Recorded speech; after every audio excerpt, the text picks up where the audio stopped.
Άστε να τον αποθανατήσει τον εγώ.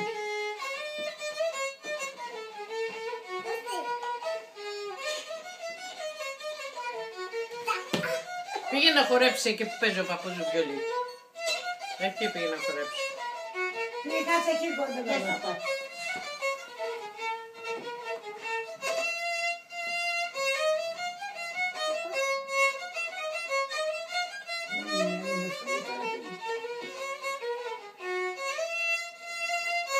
Χόρεψε και εσύ μάνα μου που ξέρεις και χορεύεις.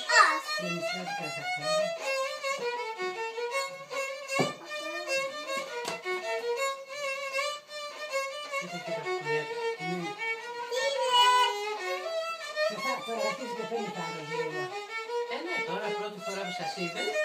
Εγώ σου λέω, σε μένα δεν με έχει αφήσει να την εκπομπή σου. Την τσάντα πιάσα και δεν ήθελε να παίρνω το δικό του. Και τώρα που φεύγω με τη χαρά, λέω, κι αν είσαι το χεράκι θα πιάσεις, λέει. Μπράβο!